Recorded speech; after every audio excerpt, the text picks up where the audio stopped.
তুমি এডি আল্লাহ এই যে পুরো বুঝে বাজারে ব্যস্ত আছে না দোকানদারে যেরকম বেচে এরকম ব্যস্ত আছো তুমি কি কি মাছ লইয়ে বইছো কেনা যাইবে হ্যাঁ টাকা আছে ভাগ দেছো মাংসের কেজি কত আর গোস্তের কেজি কত মাংসের কেজি 1000-এর উপরে আর গোস্তের কেজি 2700 এই দেখেন তানজিলা কি করছে চাই দেন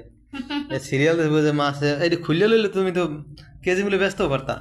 এগুলো তো কেজি মিলে কিনে আনছি ভাই কিনে এনে আর সন্ধ্যা ভাই কুটে মুটে ধুয়ে ঠুইয়া সব প্যাকিং করছি সারা মাসে খাওয়া লাগে আল্লাহ দেয় কাম যাই তো পোটলা আর পোটলা কি মাছ দেখেন পোটলা আর শিং মাছ শিং মাছের সাথে একটা এটা দিয়ে কই মাছ এটা আবার নাই লেখা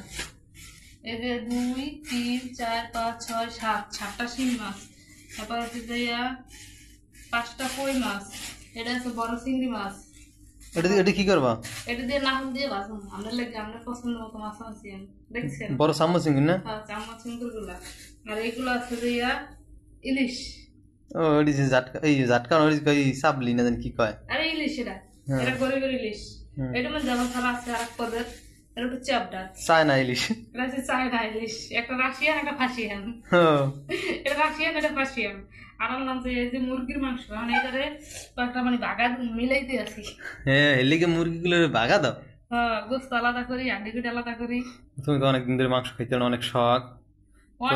মানে এবছর কোরবানি হয়ে দেয় আমি পর্যন্ত মাংস চলে দেখিনি ঈদও খাই নেই তো গায়ে সেই দেন বাগা দেশে আমি লেগে বাগা দিতে আছে অল্প অল্প করে খামো বাগাটার মানে কি বাগাটার মানে হলো যে পুরো মাছ ধরে আমার খাইতে হইবে এর লেগে মানে অল্প অল্প করে বাগা দিছি এরপর দিন ভাত খাইছি খুব নার উপরে আর দেখি যায় না দিয়ে ভাত এখন যখন বাজারে আনছি তখন সব একলা খাইলে লইবে না এর লেগে বাগা দিতে আছি যখন একদিন একটু রান্নু আবার একদিন একটু হাত পাতা খামো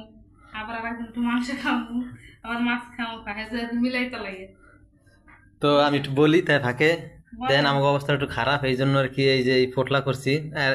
এছাড়া কিন্তু পোটলা করে না ও আইনি নগদ রান্না হেলায় তো এটার বিষয় তুলে সময়টা একটু খারাপ হয়তো ভাই সময়টা খারাপ থাকবে না অনেকে কমেন্ট করেন যে তানজিলা রান্না বান্নার ভিডিও দেয় না আমরা দাওয়াত খেতে যাবো দেখিয়া ভাই হ্যাঁ করে আমি কই বাইরে বুঝলেরা রান্না বান্নার ভিডিও আবার পাইবেন সবাই একটু আমার পাশে থাকবেন সবাই একটু ভালোবাসা দিবেন ভালোবাসা দিলে আবার রান্না বান্নার ভিডিও আগের মতন পাইবেন এখন আমি একটু অভাবের ভিতরেই আছি যেটা সত্য কথা তো কিছুই চাই না অভাবের বিষয় আসলে অভাবের ভিতরে টাকাও চাই না পয়সাও চাই না সবাই একটু ভালোবাসা দিবেন পাশে থাকবেন সবাই একটু বেশি বেশি লাইক কমেন্ট শেয়ার করবেন তাহলে অবশ্যই আগের অবস্থানে যাইতে পারবো তাহলে আবার আগের অবস্থানে আবার ভালো ভালো ভিডিও উপহার দিতে পারবো নাকি তো সবাই ভালো থাকবেন সুস্থ থাকবেন বাই বাই টাটা।